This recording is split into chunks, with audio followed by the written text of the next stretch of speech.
Yo, we gonna need some coffee for this one. I just want to take some time to thank you guys for tuning in. Just being a part of my journey as far as firearms are concerned. I did go on a small hiatus, and it was due.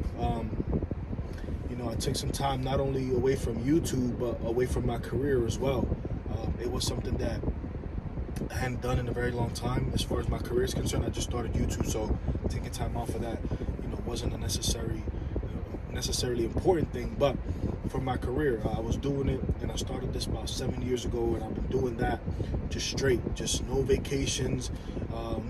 I do get time off here and there, extra days off, extended weekends and stuff like that. But just taking a whole week and a half off was something that I didn't know I needed, but once I did it, it was like, oh, I needed that, and I'm gonna do it more often. Just being honest with y'all. But went to Dominican Republic. I hadn't been back there in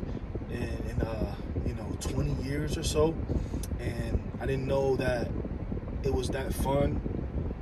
I did know it was fun. I just didn't remember because it had been so long. I enjoyed my time there. I will be going back more frequently. I tried to vlog it, kind of like just record what I can, but I just got distracted. I couldn't record everything I was doing, but I stayed in resorts. I saw family, family that isn't allowed to, travel as freely as I can because of passport issues or visas and stuff like that. They're not able to get them. So I visited them, and I tears were shed. Oh, my nephew, my grandson, this and that, the family stuff. It was important for me to go back as an adult and experience my parents' home country in a way that I hadn't until I was an adult, since I was a kid, I should say. But it was fun. Took some time off from a career, guys. It is important to have a career, not a job. If you got a job, try to work yourself into getting a career. It's more stable. You do get more privileges, and they hold you down a little bit better, right? Certain jobs, you can take 3 days off, 4 days off, and you better be back at work. My situation, I took 4 days off. I said I was going to be gone from the 18th to the 22nd. On the 23rd, I called them, I'm going to be back on the 28th, y'all. And they said, no problem. Just let us know. Just let us know when you're ready. We'll be ready to welcome you back. And that's beautiful. That's the beautiful thing about having a career. I'm definitely gonna bleep out the name though. If y'all know how to read lips, y'all got me. But I just want to take some time, y'all, to just explain to you why I'm such a Smith & Wesson fan. I'm not gonna lie, I have come a long way. I was one of those guys that Glock, because my experience, right? My first time putting my hands on the G-Lock was a dude I used to know. He used to be a friend. When I got my MMP 2.0, he challenged me to a shoot-off, if you will, at the range, safe environment, YouTube. There were certain little boxes on these particular targets, and he had a 40 cal and I had the 9mm, right? The MMP 2.0. It used to be black. It used to have a hinge trigger. Now it's tan, ports, comps, apex trigger, red dot. It has all of that now. That's my custom. I call that the copy carry. But before, it was a stock, and I smoked him with it. And then I smoked him with his firearm too. But before we went to the range, we were loading up the magazine at his business. And when he slapped the magazine into the firearm, the spring came off and all of the shells, all of the bullets came out. And that was just like a bad experience, just like, oh, wait, that never happened with mine. I never seen that happen with any firearms that I messed with before that were Glocks. Like, that's, whoa, wait. It's a throw off, right? It's a turn off. Like, nah, that happens. Like, I didn't even know that could happen. But then we went to the range, shot a couple shots, and maybe it's a 40 cal thing. I've seen you guys on YouTube shoot 100 rounds straight, just magazine after magazine after magazine, and just let them rip. But for some reason, after the first magazine, he said that his barrel and his slide was getting hot, that he had to give it a break. So I'm like, that's another throw off. Like, wait, hold on, bro. So what if you in a gunfight, God forbid, and you got to reload a couple times? You gonna tell the boys that's clapping back at you, yo, chill, my barrel hot? That was a turn off. Like, wait, hold on, bro. I could keep going. Like, you know, I know I got a 9, you got a 40, but you shouldn't have to tell your gun to take a break. Maybe he was babysitting his, or maybe he just didn't have experience to just let it rip even though it was hot. It just threw me off. And then confirmation bias is a thing where if you Google enough of something, you're going to get enough evidence to make your brain think that what you're Googling is the correct thing. So I was Googling what's better, Glock 19, MMP 2.0. There were a lot of videos that said the Glock 19 was better, and there was a lot of videos that said the MMP 2.0 was better. And so for me, I went to a gun range, a gun shop, a gun store, whatever, if you will.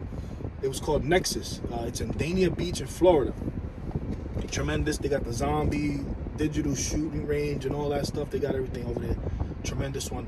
I appreciate them for the business that they gave me and the guidance they gave me when I didn't know anything about it. But I held both of them in my hand. I didn't like how slippery the grip was on the 19X. I didn't know that they made Hulk sleeve. I didn't know that they made Talon grips. I didn't know any of that. So just the grip was just slippery. I could turn the gun in my hand, like, it just didn't feel right. It was a little shorter than the MMP 2.0, so I couldn't get a full grip on it either. Like it was just like up here, and I couldn't. It just felt chunky and stubby. Pause. I didn't like that either. I didn't like how plain it looked either, right? Like it was just black or like grayish, blackish, and it was just like bland. I'm like, I don't like that, bro. But this MMP, I get a full grip, even though it's the MMP 2.0 compact, it still get a full grip, like my whole hand fits on it. Yo, but why when I point the MMP 2.0, I'm lined up with the sights, but when I grab the Glock, like I gotta do this. They're like, there are differences in the angle of the grip. I'm like, yo, I like this one better, the MMP 2.0 that is. So the grip angle, how natural one points versus how unnatural the other one pointed. Same magazine capacity.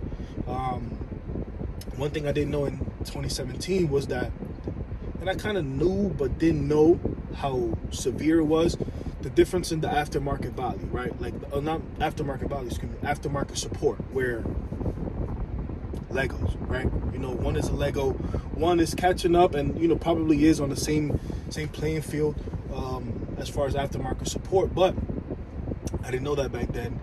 And even if I did, I don't think that it would have deterred me from making the decision that I made, which is getting the MMP 2.0 and start my journey with the Smith & Wesson lineup. After that, I fell in love with the angle. I've shot Glocks after that. I come to appreciate what they are and what they do and who they are in the gun industry. But I don't think I'm going to ever be a Glock, right? Because Smith & Wesson listens to us. After I got the MMP 2.0, I got the Shield. As y'all can tell, I kind of gave you guys a chronological order of how I bought my guns and why on my gun collection video. If you haven't seen that, go back and watch it. If you did see it, go back and watch it again. But, excuse me, I got the Shield, and, you know, 7 and 8 rounds is more than enough, right? But I just felt like, damn, is it enough? You know, I was wearing tighter clothes, so I couldn't carry that MMP 2.0. I was a lot slimmer back then, you know, chunky boy now. But they come out with the Shield Plus, same exact firearm, but now 10, 13, and 15 rounds, plus one in the head, which make it 11, 14, and 16 in that small package. Yeah, they listen to us. Yo, wow, if this gun had just a couple more rounds, oh, we got you, don't worry about it. Come out. They listen to everybody else too, right? They say, they watch what you guys do with your guns, and then they put their team to start doing it. For example, what I carry every day. Make it safe for YouTube. My Smith & Wesson equalizer with the Holliston 507 case. Sometimes I put the TLR 7A on it, but right now it's hot. I've been carrying it with the N8 tactical holster. Pretty good holster, metal clip. You hear the tension, doesn't go nowhere. We'll be good, right? They listen.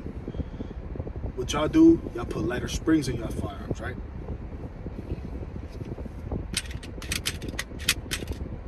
Right? Lighter spring. If you guys ever shot Easy Shield, they use the same technology for the Easy Shield that used to only come in 380, but they made an equalizer version of 9. There's nothing more reliable than a striker fire, right? I mean, there is, excuse me, I apologize. There's nothing more reliable than a hammer fire firearm, right? That's why revolvers are so popping. That's why revolvers are so loved in the firearm community. Well, this is an internal hammer fire, right? So it's not a striker fire, and that's why we need this. So that, you know, that reason right there was like, okay, so I'm getting even more reliable than y'all already was because it's an internal hammer fire. So it's like, okay, I don't mind the palm safety, right? Like if you're gonna tell me that this gun needs this palm safety to be even more reliable, then okay, I can deal with it. I know how to grip a firearm. I have to grip it this way anyways, so I don't even think about it when I'm shooting this firearm. Kind of gives me 1911 vibes. I mean, you guys can joke around and say what you want about it, but it just is what it is. This firearm is for me, 1911 kind of style, right? Like, I like it. I wonder if I can air rack it. I've never tried it. I'd learn the technique. Maybe soon I'll do that. But I'm pretty sure that if you knew the technique of how to air rack it, you could do this pretty easily just because of how buttery and how light that slide is. We need guns that are super concealable, Smith & Wesson. Well, that one is, right? We don't worry about the barrel length or the slide length, do we?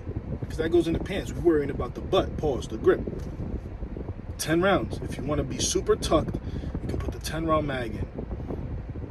If you want to have more rounds, just put the 13 in there because it fits. The 13, you'll have 14 if you carry one in the head. I advise you should, but I'm not, a professional.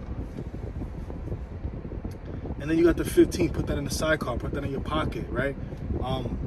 Has the same Picatinny rail or whatever you want to call it, the 1013. It has 3 slots, right? A lot of you guys with your G-locks only have 1 slot, so you have to buy certain lights. I can buy all the lights and adjust them to how I want them, to how my holster fits them, right? And that's what most of the MMPs. Obviously the Shield and the Shield Plus don't have that, but they sell an adapter for it, right? So a lot of the reasons why people shy away from the Smith & Wesson can easily be fixed in the aftermarket or aftermarket support. Just like the things y'all don't like for Glocks, y'all fix anyways, right? We don't like the sights. Well, y'all change them, right? I mean, I like these sights, right? 3-dot red, 3-dot sights, metal, right? Magazines are metal. A lot of the things that y'all change on y'all Glocks, y'all can change on the MMPs if y'all don't like it and still be lower on how much money you spend. And so that's why I decided to continue with the Smith & Wesson line. I mean, maybe I'm rambling, maybe I'm making points that you guys are gonna be like, okay, that makes sense. I see why you would do that. And another thing, I just like to do what I want to do, man. Like, if you're going that way, I'm going up. If you're going to that restaurant, I want that. I'm going to this restaurant. I'm gonna see what this is like. I like to do a lot of the opposite things that people do. I think for myself, I want to do what I want to do because I want to do it, not because homie's popular and homie said this is what you gotta. I mean, I get it. If you want to do that, do that. I just want to do what I want to do because I'm going to feel comfortable. At the end of the day, it's what makes you feel comfortable. So if you want to run with Smith & Wesson, run them. If you want to run with Glocks, run them. If you want to run with SIG, run them. If you want to run with Canics, run them. I mean, I can't tell you what to do or what not to do. I'm just giving you my experience and why I do things. So yeah, for now, man, I'm carrying the equalizer, self-defense rounds. I'm enjoying my Smith & Wesson lineup. I'm not going to say I'm not going to have more Glocks in the future. I'm not going to say I'm not going to have a SIG in the future. I'm not going to say, well, I'm not getting Canics. No, I'm not going to get a Canic. But, I mean, I might get other brands, right? I'm not going to get a Taurus. Just not going to get a Taurus. I'm not going to say I'm not going to get other brands, but I'm just, you know, I just like what I like, and if it's reliable, affordable, and it fits who I am and who I am as a shooter, then I'll pick it up. That's the reason why I haven't gotten an AK yet, you know. In my journey, I'm not completely fully comfortable with the AR-15 platform, right? I have an Omni Hybrid, which is a budget-friendly AR platform. I got that so I can learn about the AR platform. I can know how to maneuver with it. I know how to, you know, do things with that. And I'm still not 100% comfortable with that either. So it's like, why would I jump into another platform when I haven't fully learned this one yet? And so that's why I haven't done it. I might do it, or I should say I will do it, but it's in due time when I'm ready, when I feel like, okay, I can do it. Ammo is expensive for those things, right? Like if some of y'all having trouble shoot, or some of us, I should include myself in, some people are having trouble, you know, shooting 223s, 5.56 all the time. If you got to shoot 7.62, right? It's 7.62, right? If you got to shoot AK rounds, 7.62 by 39, right? Yeah, okay. If you got to shoot 7.62, boys, you're gonna probably spend 1 1/3 the amount. Like, you're gonna spend the whole extra third, or maybe 1.5 the amount that you're spending on 223. So it's like, I don't have the experience yet. I'm gonna get there, hopefully, and when that time comes, I'll be ready. I just want to get proficient with what I have, and I'm still not 100% proficient with pistols, right? Like, I'm still learning, you know. I'm still getting better. I'm shooting good, but I know that I can get better, and I will. So, guys, I know y'all want me to get this. I know y'all want me to get that. I'm part of the Smitty Club, SNW, lifetime warranty on all their firearms, all their parts. You can't beat that, man. Y'all boys get 6 months, right? And if you change an iron sight on them boys, warranty canceled. How loyal are they to you? Right? You gotta think about those things. How much have they been listening to y'all? Right? From Reddit forums and stuff like that. I know Smith & Wesson is listening to them. They just dropped a CXX something, right? A new CXX. That's a hammer fire. But what was the issue before? I think the issue was not enough rounds. They fixed it. You know what I mean? They made another one with extra rounds. I just saw it. I was looking at it, bro. So,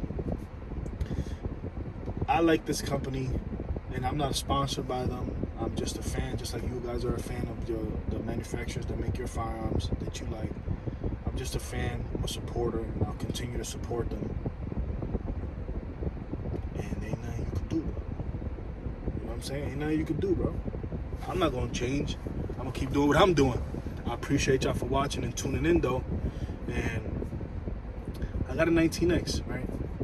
4 months after I got it, they came out with the 19X MOS. I was tight. I was furious, bro. Like, it was this gun for all those years. As soon as my stupid want to get it, now y'all come out with the optic rig. Now I gotta spend, after I spent whatever I spent on it, now I gotta spend another $100 and some to get it cut. Cheese. That's that cheese, bro. That's the cheese, bro. Can't make it up. But I'm gonna let y'all go. I'm a Smith & Wesson guy. I'm back on YouTube. We're going to see more gun content soon. Holla at y'all.